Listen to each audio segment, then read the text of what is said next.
El antiguo Colegio de San Pablo es otra de las edificaciones patrimoniales que tras su exhaustiva restauración se pone a disposición de la enseñanza. A la escuela primaria Rafael María de Mendive nos acercaremos hoy en Visión Habana, un espacio que llega a usted desde el centro histórico de la capital.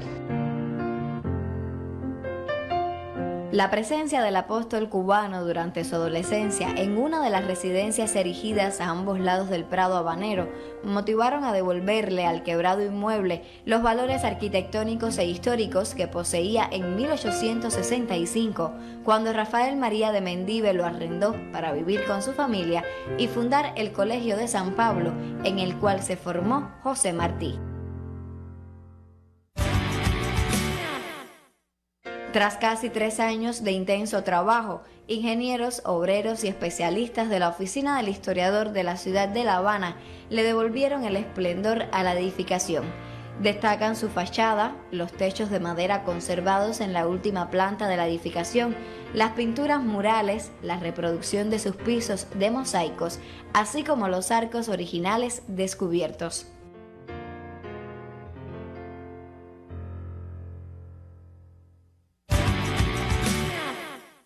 Entre estas paredes surgió la fraternal relación entre el apóstol y Mendive. Educar, enseñar y aprender en el mismo lugar donde una vez se formó José Martí servirá de inspiración a las futuras generaciones de maestros y alumnos que coexistan en este centro educacional. Así lo ha plasmado el arte al interior de esta escuela. La imagen que da la bienvenida al centro, realizada por el escultor José Villa Soberón, recrea el respeto y la admiración que sentía José Martí hacia su maestro Mendive. También un hermoso vitral diseñado por el artista Ernesto Rancaño alude a lo más significativo de nuestra nación y del pensamiento martiano. Como el aula museo, destinada a los alumnos de 6º grado y diseñada a semejanza de los colegios del siglo XIX, cada espacio de esta escuela recuerda a Martí y acerca a los pinos nuevos a su vida e ideario, imprescindible en la formación del hombre nuevo. Los alumnos de la enseñanza primaria que en el otrora Colegio San Pablo cursen su educación primaria recordarán por siempre una escuela maravillosa, dotada de todo lo necesario para trazar los verdaderos senderos hacia la sabiduría.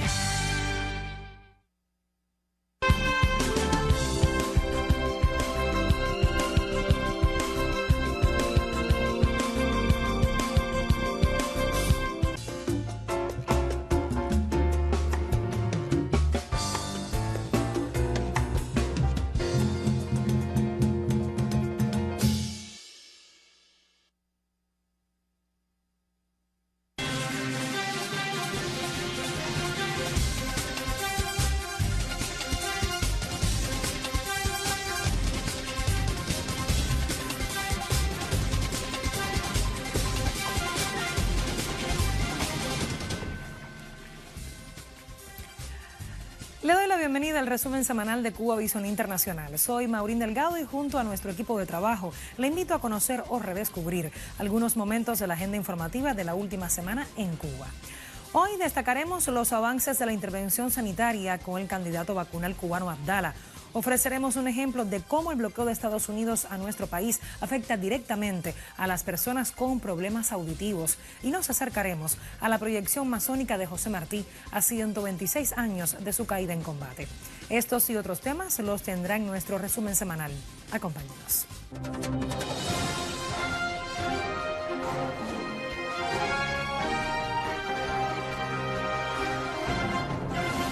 El primer secretario del Comité Central del Partido Comunista de Cuba y presidente de la República, Miguel Díaz-Canel Bermúdez, destacó el avance de la intervención sanitaria que se realiza en nuestro país con el candidato vacunal anti-COVID-19 Abdala en grupos y territorios de riesgo. En su cuenta en Twitter, Díaz-Canel señaló que más de 445.000 voluntarios ya recibieron la primera dosis del medicamento desarrollado por científicos de esta nación. Vacunarse es una fiesta de la soberanía. En los puestos médicos se están viviendo momentos memorables, apuntó el mandatario. Por su parte, el doctor José Ángel Portal Miranda, ministro de Salud Pública, destacó que la intervención sanitaria en Cuba cumple con los estándares éticos aprobados para las investigaciones en seres humanos y un plan de aseguramiento que se realizará de acuerdo con los escalados productivos. Avanzar en la vacunación de diferentes grupos poblacionales debe contribuir a la disminución de los enfermos y fallecidos, así como potenciar un posible decrecimiento de la transmisión, lo que permitiría un retorno gradual a las actividades sociales y económicas en el territorio nacional, recalcó el titular del sector. Y Soberana Plus es el único candidato vacunal del mundo destinado a los convalecientes de COVID-19 y la fase 2 del ensayo clínico que tiene lugar en nuestro país, con la participación de 430 voluntarios, debe concluir en la primera quincena de junio. Este periodo de indagación busca corroborar que se trata de un producto que, además de seguro en todas las edades observadas, eleva de forma significativa los títulos de anticuerpos protectores frente a la enfermedad infecciosa causada por el virus SARS-CoV-2. Nadie quiere enfermar ni ver a los suyos en esa delicada situación de salud. Yo trabajo en la terapia, hacemos muchos procederes invasivos con los niños positivos y después de 10 meses trabajando con el COVID es que me vengo a infectar y por suerte pasó una fase asintomática porque di positiva por un PCR que nos hacen de control. Ya tuvimos el riesgo de enfermarnos, el miedo de exponer a la familia y entonces eso no queremos que vuelva a pasar. Para evitar una posible reinfección con el virus, el Instituto Finlay de Vacunas ha apostado por un candidato vacunal para quienes han padecido ya la COVID-19. Cada una de las fases se extiende hasta 28 días. En el caso de la etapa 2A, fue una evaluación preliminar en personas convalecientes entre 60 y 80 años. Se hizo un corte a los 14 días de este estudio para demostrar que la vacuna era inmunogénica, así que era capaz de producir niveles protectores de anticuerpos, lo que se alcanzó y que permitió entonces abrir la etapa 2B, que es donde nos encontramos. En el Instituto de Hematología e Inmunología, sede principal de los ensayos clínicos de Soberana Plus, también confluyen los profesionales que evalúan las buenas prácticas clínicas. El CENSE ha acompañado todo el desarrollo del ensayo clínico de Soberana Plus desde su inicio, desde el proceso de la confección del protocolo, a través de todas las visitas que se hacen previa al inicio, para poder garantizar el cumplimiento de las buenas prácticas clínicas y las regulaciones vigentes para la investigación en seres humanos. Nuestra misión fundamental también está enfocada a que todos los datos que se obtienen del estudio sean creíbles, sean precisos y sean exactos, y después son los que se utilizan para el procesamiento final de toda la información del estudio. Solo una dosis de Soberana Plus coloca a la persona que sufrió las consecuencias del virus SARS-CoV-2 en mejores condiciones para enfrentar la enfermedad. Con Soberana Plus, único candidato vacunal en ensayos clínicos para convalecientes, Cuba explora un camino cada vez más esperanzador, dado el alto número de personas contagiadas hasta la fecha.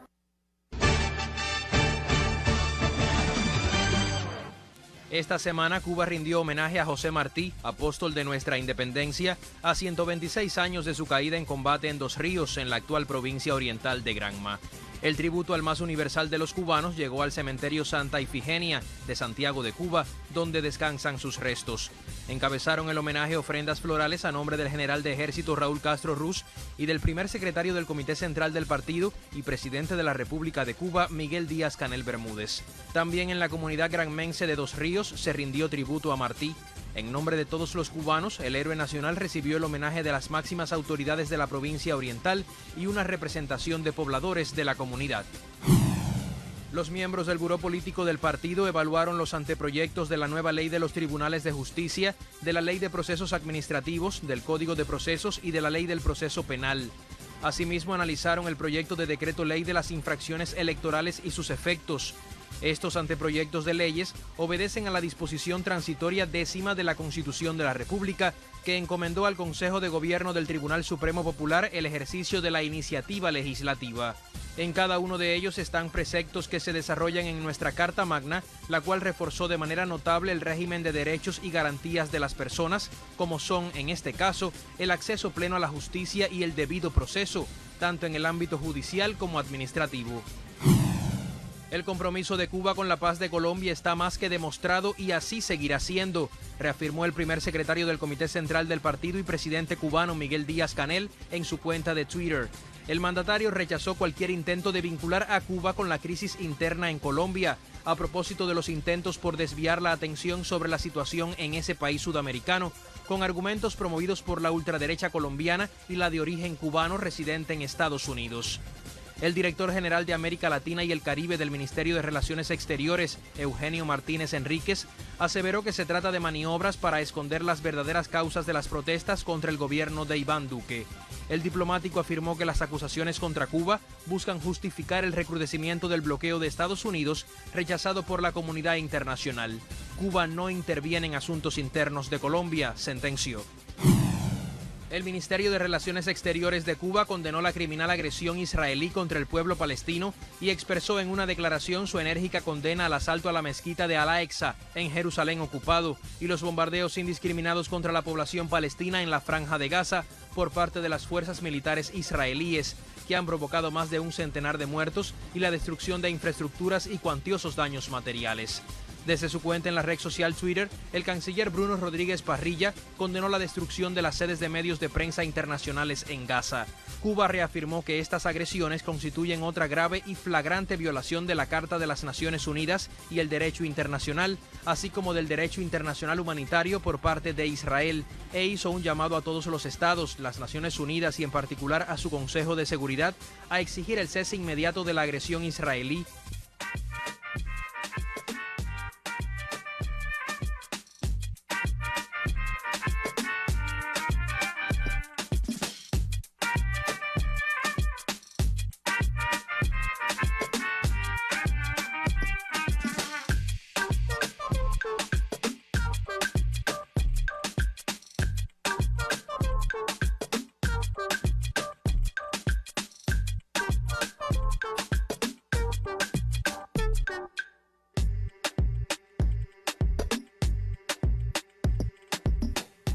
El bloqueo impuesto por el gobierno de Estados Unidos a Cuba afecta a niños, adolescentes y jóvenes con necesidades educativas especiales.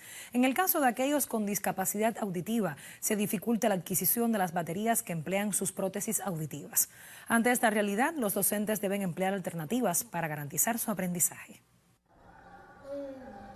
A los 4 años, Brenda descubrió el mundo de los sonidos gracias a estas prótesis auditivas. Hoy son parte esencial de su vida y de su aprendizaje. Ella no escuchaba nada. Y gracias a esas prótesis, mi hija hoy en día puede escuchar bien y está bien en su aprendizaje. Brenda es una niña que actualmente se comunica con las personas sordas y con las personas oyentes como si fuera un oyente más. Y con la utilización de las prótesis y las ayudas que se le están brindando, las actividades del aula, de la logopeda, educación auditiva, la niña se está entrenando cada vez un poco más. Sin embargo, el impacto negativo del bloqueo ha afectado a Brenda en varias ocasiones, al igual que a otros niños con discapacidad auditiva. Las prótesis que usan para poder escuchar emplean unas baterías que es necesario reponer cuando acaba su vida útil. La hostil política impuesta por el gobierno de Estados Unidos a Cuba dificulta la adquisición de esas baterías. Y al dificultarse la entrada de estas baterías y la frecuencia en determinados periodos, nuestros niños con discapacidad auditiva pueden no tenerla y hay que necesariamente recurrir a otras alternativas para que ese proceso de comunicación se pueda dar y haya una comprensión. Tenemos que utilizar más ayuda visual, más láminas, más rótulos, un poquito más la lengua de señas. La pandemia y el necesario uso del nasobuco imponen también nuevos retos al proceso de aprendizaje de estos estudiantes al no poderse apoyar en la lectura labiofacial.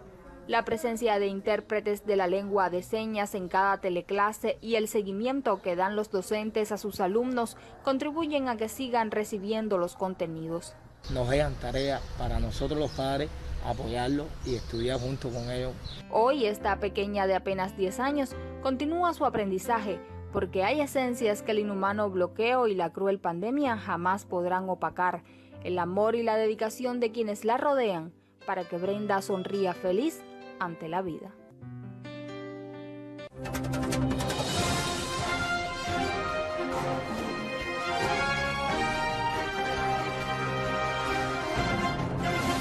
El Fondo de las Naciones Unidas para la Infancia, UNICEF, reconoce la labor de Cuba en la atención y seguimiento a los niños a través del programa materno-infantil. Así trascendió el pasado 19 de mayo durante la inauguración del Banco de Leche Humana número 14 del país, cuya sede es el Hospital Pediátrico William Soler de La Habana. El acto coincidió con el Día Mundial de la Donación de Leche Materna. A sus 41 años, Yusimía Redondo acaba de dar a luz a su tercer hijo. Es una de las donadoras para el Banco de Leche Humana recién inaugurado en el Hospital Pediátrico William Soler de la capital cubana. La lactancia materna para estos recién nacidos de primeras edades, eso para ellos es una vacuna. Así evitamos muchas enfermedades que pueden ocasionarle porque provocarle un alimento artificial, una leche artificial, eso le causa a ellos muchas enfermedades. Como ella, muchas mujeres en el país aportan este alimento imprescindible para los primeros meses de vida y que por razones diversas, un número importante de bebés no lo pueden recibir de su propia madre. Para ello, el Ministerio de Salud Pública ha trabajado de conjunto con el Fondo de Naciones Unidas para la Infancia, UNICEF, que ha donado la tecnología para la puesta en marcha de 14 bancos de leche humana creados en el país. Con la inauguración de este Banco de Leche Humana del Hospital William Soler, ya contamos con 14 bancos de leche humana en 13 provincias. ¿Por qué?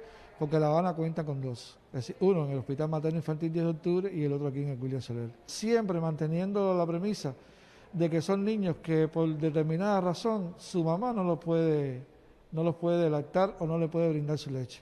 Ya sea porque están en terapia intensiva, tienen alguna complicación o alguna enfermedad que le impide poderlo dar de lactar. Pero que en esa situación que está el nené, el alimento más importante es la misma leche materna, la propia de la especie. El representante de UNICEF en Cuba, doctor Brandao Co, expresó el apoyo incondicional de ese organismo de Naciones Unidas al proyecto de lactancia materna y valoró el trabajo de Cuba en su programa materno-infantil. Es efectivamente una lección que Cuba puede pasar a los otros países, no solamente en contexto de la América Latina, pero también el mundo. Y yo he visto toda esa experiencia en mi propio país, en el contexto de algunos países de África, que el gobierno cubano, las instituciones, dan todo el mayor apoyo en la cooperación y el desarrollo de los otros países. Entonces, estoy muy grato por todo este trabajo. En medio del panorama de la COVID-19, este programa mantiene su vitalidad con el rigor de las medidas higiénicas y la seguridad de los protocolos establecidos para la donación. Cada mañana, al comenzar su comparecencia para actualizar sobre la situación de la COVID-19 en Cuba y el mundo, el doctor Francisco Durán, director nacional de epidemiología del Ministerio de Salud Pública de Cuba, hace un llamado a la población cubana a no perder de vista la percepción del riesgo y la necesidad de continuar cumpliendo las medidas higiénico-sanitarias establecidas. El especialista asegura que la COVID-19 representa un gran riesgo por su gran contagiosidad. Reiteradamente ha expresado que la situación epidemiológica sigue siendo compleja, aun cuando se avanza en los estudios clínicos de los candidatos vacunales cubanos. Por ello, el mejor antídoto para evitar el contagio sigue siendo la percepción de riesgo y de peligro para asegurar la protección contra el coronavirus. Cambiamos de tema. El Hotel Almirante, primer resort de sol y playa del Grupo Cubanacán en el oriente de Cuba, con categoría 5 estrellas, será el nuevo atractivo del balneario de Guardalavaca, que prestigiará a partir del 2021 el destino turístico Holguín. El Hotel Gran Mutua Almirante Beach, primer resort de sol y playa del Grupo Cubanacán en el oriente de Cuba, con categoría 5 estrellas y localizado en Guardalavaca, clasifica como la mayor novedad en la zona. En medio de la compleja situación epidemiológica y económica producto del bloqueo, Cuba no detiene el desarrollo del sector. Cuenta hoy con un sistema de desinfección a través de rayos ultravioletas, único en el país, una tecnología muy novedosa. Operaremos bajo la modalidad todo incluido, con atractivas ofertas para los niños, como un parque acuático inflable. Tendremos un miniclub para niños de 3 años a 9 años. También cuenta con salas de juegos, gimnasio, spa. En la sección estándar tenemos 11 Junior Suite, 4 Suite y exactamente en el punto más alto del edificio principal se encuentra el Bar Mirador, con una atractiva vista al mar y a las montañas que rodean la hermosa playa de Guardalavaca. La moderna instalación turística dispone de una capacidad de 514 habitaciones. Hoy 304 de ellas y las áreas de servicio se encuentran listas para acoger visitantes nacionales y extranjeros una vez lo permitan las condiciones epidemiológicas. La cadena india, además del Hotel Almirante en Guardalavaca, operará en contrato de administración otra instalación de más de 480 habitaciones en la provincia de Holguín, una vez concluya su construcción a mediados del 2022. Científicos cubanos participan activamente en los proyectos que lleva adelante el Instituto Unificado de Investigaciones Nucleares, ubicado en la ciudad rusa de Dubna, un centro de renombre mundial en el que se integran la investigación teórica y experimental en el campo de las ciencias nucleares con la aplicación de las últimas tecnologías y la educación universitaria. En este instituto se han realizado numerosos descubrimientos, tales como los más nuevos elementos de la tabla periódica, conocidos como superpesados. Existe un notable conjunto de instalaciones de física experimental, química e informática, destacándose el megaproyecto NICA, el único acelerador superconductor de núcleos e iones pesados en Europa y Asia, y un sinfín de equipos de la más moderna tecnología. Desde hace 45 años, Cuba es uno de los estados miembros de esta institución multinacional. Terminamos un proyecto conjunto entre Cuba y Rusia para introducir los detectores en la medicina. Esto es un proyecto muy interesante para nosotros y para Cuba. Él está muy feliz y muy contento con el trabajar con los colegas cubanos y él desearía que esto se desarrollara aún más. De recorrido por el instituto, el embajador de Cuba en la Federación de Rusia, Julio Garmendia Peña, recibió pormenores de la labor investigativa que se realiza y de los planes futuros. Los directivos expresan la voluntad de consolidar la cooperación, sobre todo en la capacitación de personal de la isla. A la par de ser proyectos científicos encaminados a buscar nueva información científica para, como decimos, abrir fronteras en el conocimiento, también están dirigidos a posteriormente toda esa información científica novedosa que se obtenga, poder aplicarla a la práctica de una forma u otra que redunde en beneficio de la humanidad. El diplomático cubano sostuvo también un encuentro con los científicos que participan aquí en diferentes proyectos y que representan a la isla.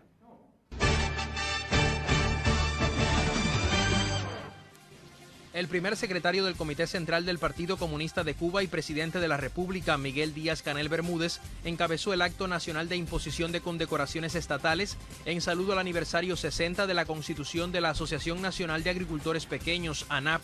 Asimismo, de manera excepcional, se entregó el sello conmemorativo por la efeméride a 14.000 compañeros dedicados al trabajo de la organización.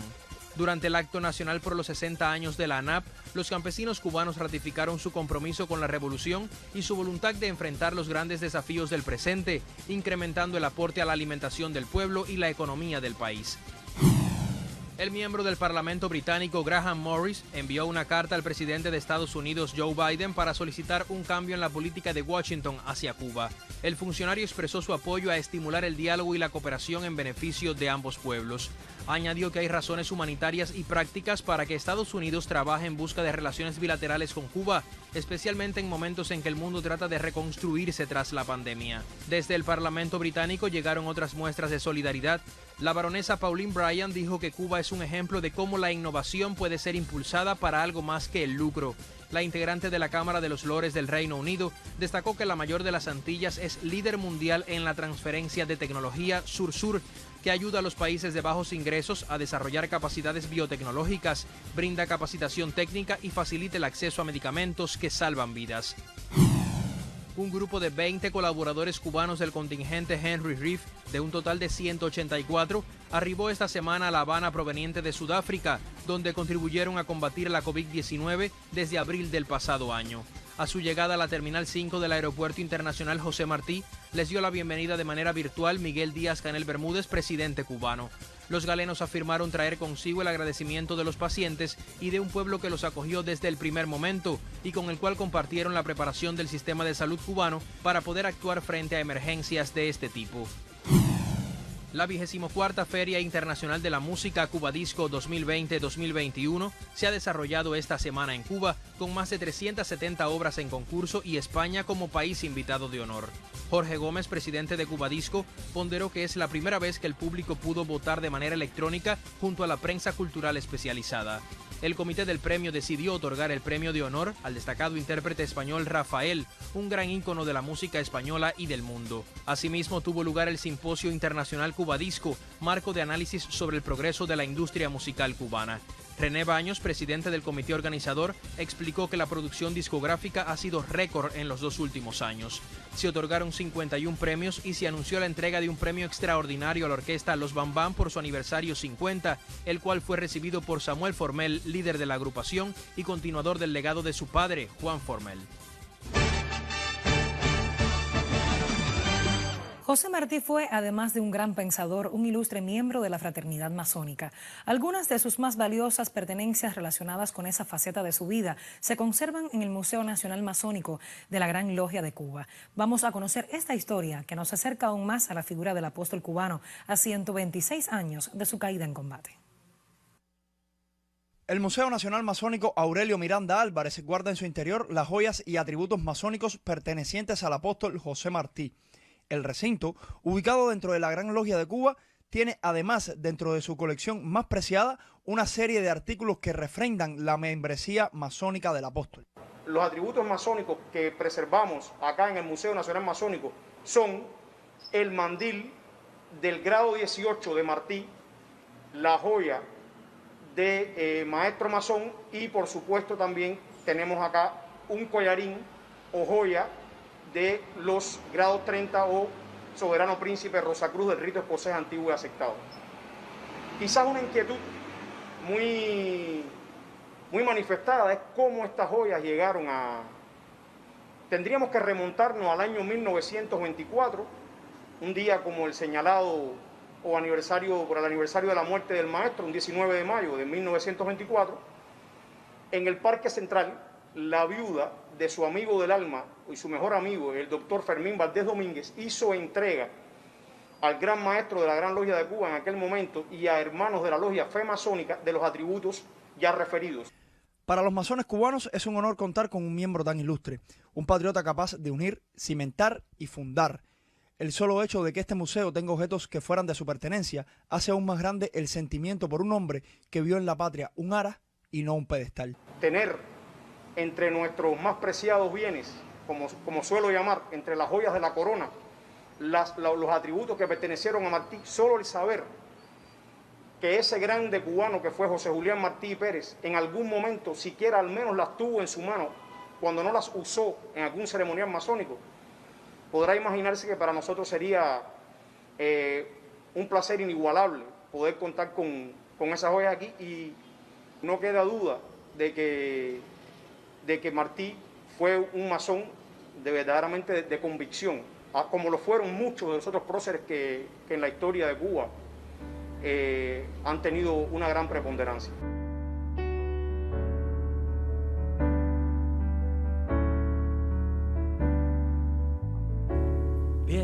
Interesante historia que nos acerca a nuestro José Martí, en quien Eduardo Sosa se inspiró para componer la canción con que despedimos esta emisión del resumen semanal. Nos vemos dentro de 7 días. Por soberbia y por no ser motivo de pena ajena,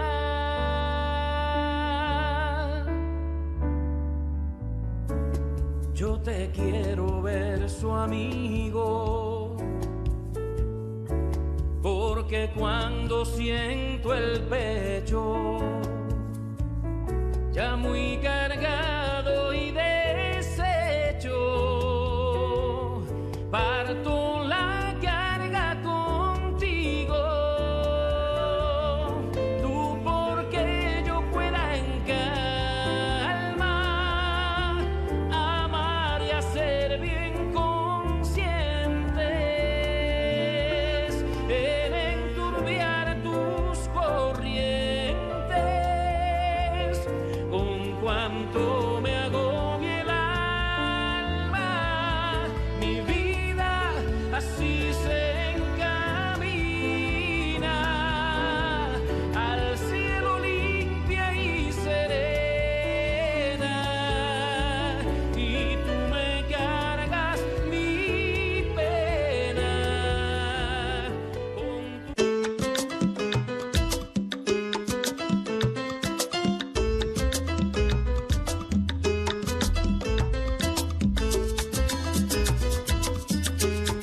Como usted, también nosotros defendemos la vida.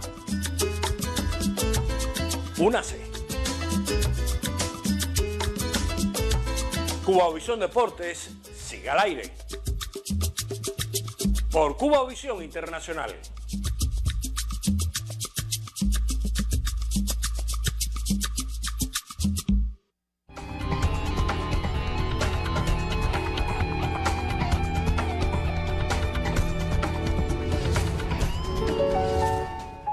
Abogado y economista, devino figura de primer orden en la vida política de Cuba a finales del siglo XVIII por sus actividades en pro del desarrollo económico y social de la isla. De este cubano expresó Alejandro de Humboldt: es uno de los hombres más profundamente instruidos en la situación de su patria. 22 de mayo de 1765. Nace el economista cubano Francisco de Arango y Parreño. Conoce nuestra historia. Cubavisión Internacional.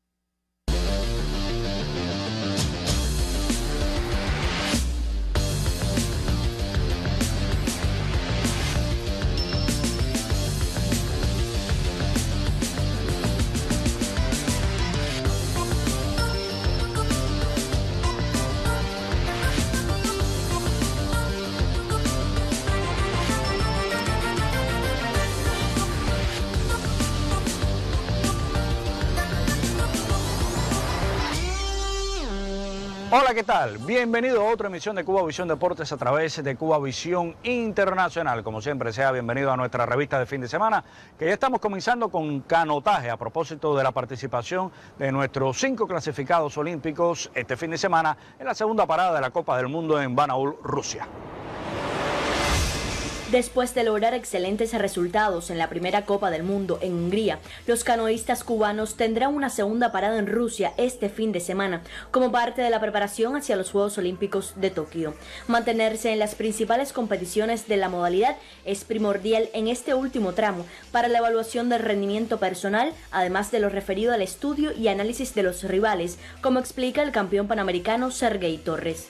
Ahora mismo hay botes nuevos, hay muchos países que han hecho cambios en sus embarcaciones, que eso propicia que tengamos un desconocimiento de cómo, no sabemos cómo está la gente, y por supuesto tenemos que saber también cómo estamos nosotros, a pesar de que el bote que tenemos es un bote que ha venido manteniendo los resultados a lo largo del ciclo.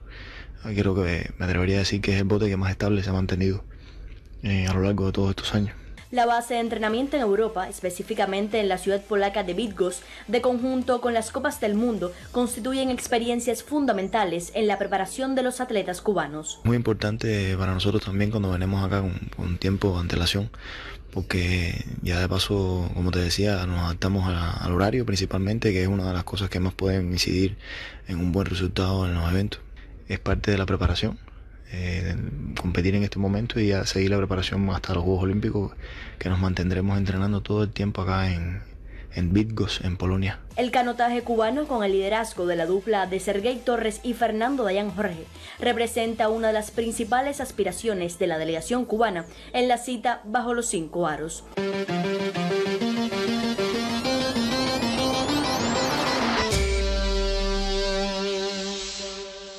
Continuamos con el ajedrez, pues nuestros principales representantes debutan este sábado en el clasificatorio de las Américas, buscando boletos con miras a la Copa del Mundo de Rusia en el mes de julio.